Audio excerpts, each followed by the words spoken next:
Up next, we have Ian Purdy, CEO of Paladin Energy. Ian is a highly respected executive with more than 3 decades' experience within Australia and international natural resources companies. In his time as a CEO and CFO of listed and private companies, Ian has delivered significant shareholder value through managing and optimising operations, delivering large projects, and executing on business improvements and asset sales.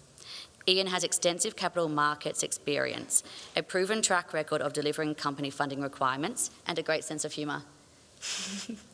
Over to you, thank you. Thanks, Courtney. Gee, that guy sounds impressive. I'd love to meet him one day. Thanks, everyone. Really appreciate the opportunity to give you an update on Paladin and the uranium market, and a special mention to everyone online.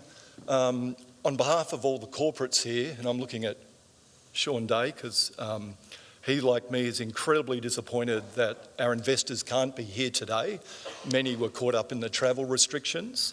It's not the same. We miss you deeply, but we are bravely trying to enjoy ourselves despite your absence. And I assure you that every corporate is making one hell of a crack at that. I saw them last night. It's moving along.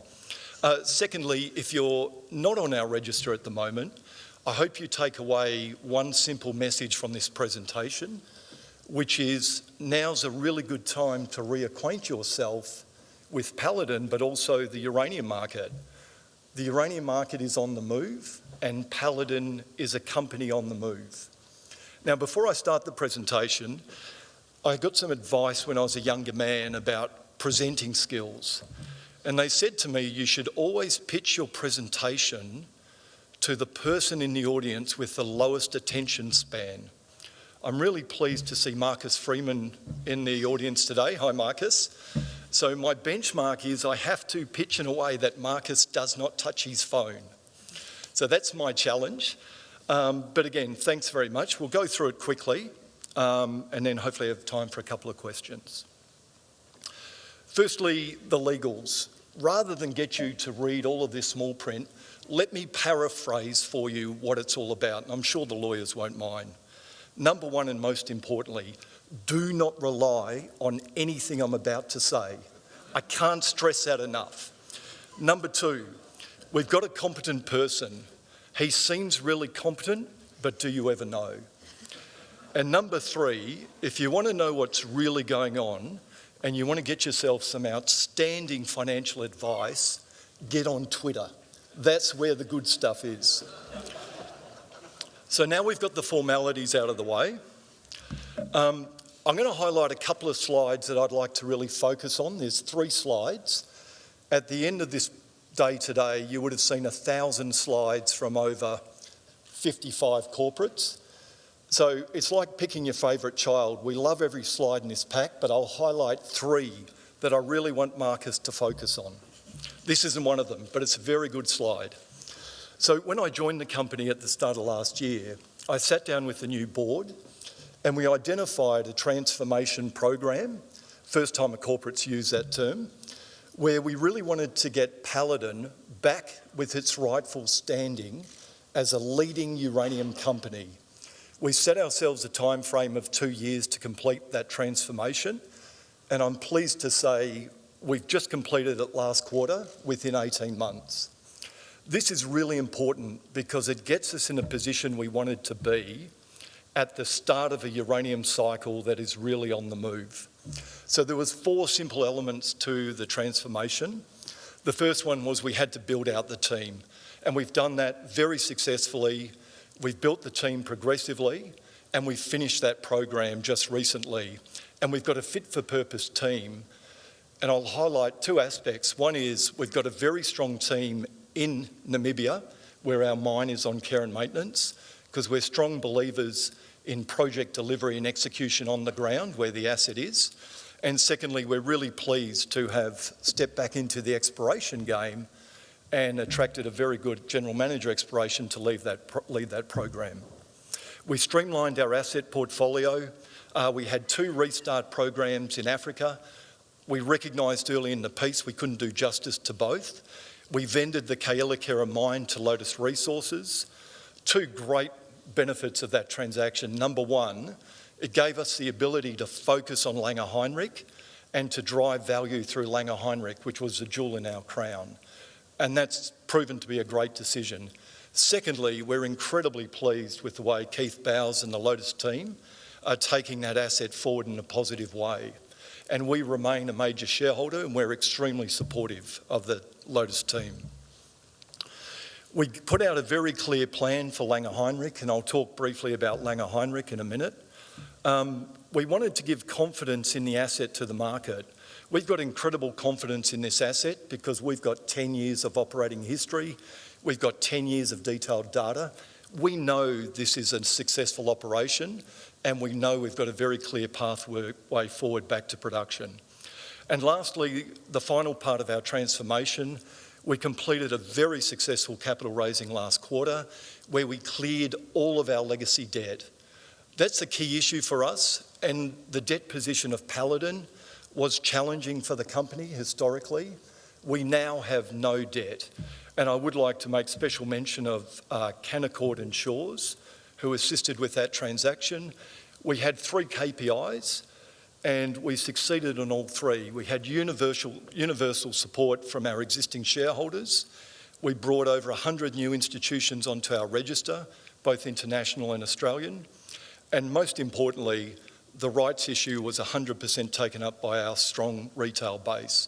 So a very good transaction. This is one of the good slides.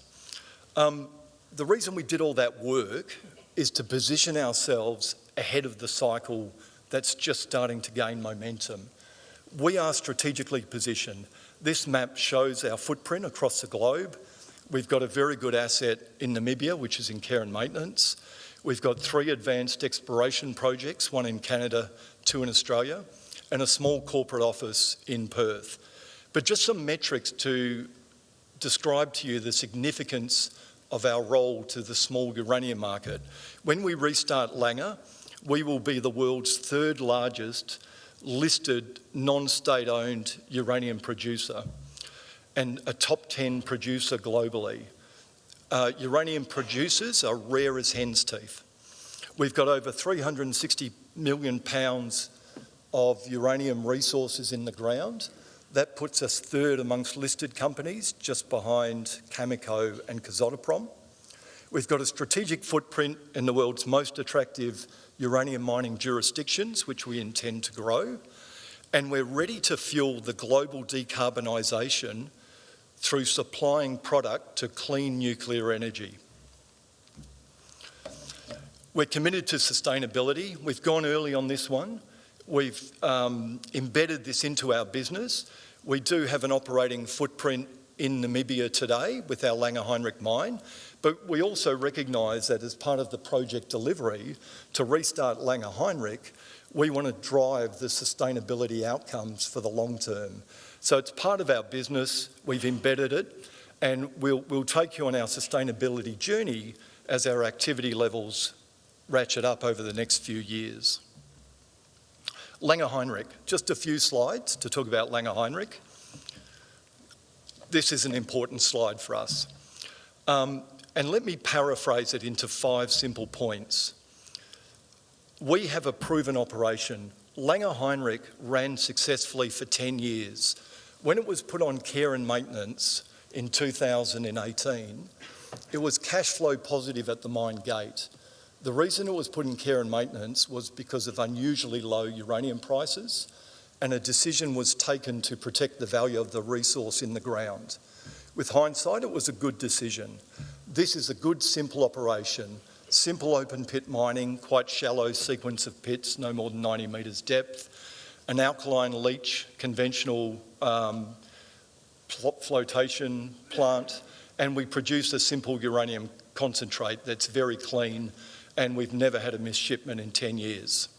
We're fully permitted and ready to go. As you probably are well aware, permitting uranium mines around the world, that's not an easy task.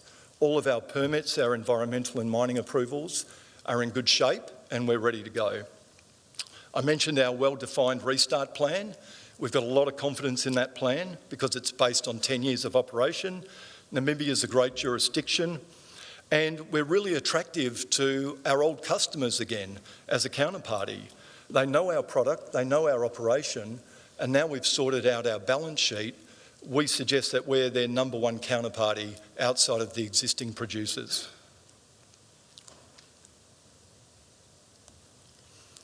Just quickly on Namibia, fantastic jurisdiction. I got to go over there before the world shut down last year.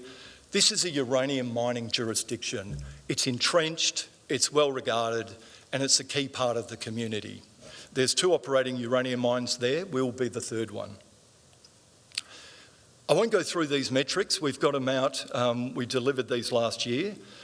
We've got a really robust operation, 17 years life, peak production just shy of £6 million, C1 cash cost in the 2nd quartile, very competitive, strong, reliable operation, easy to restart because it's already built, very low capital intensity.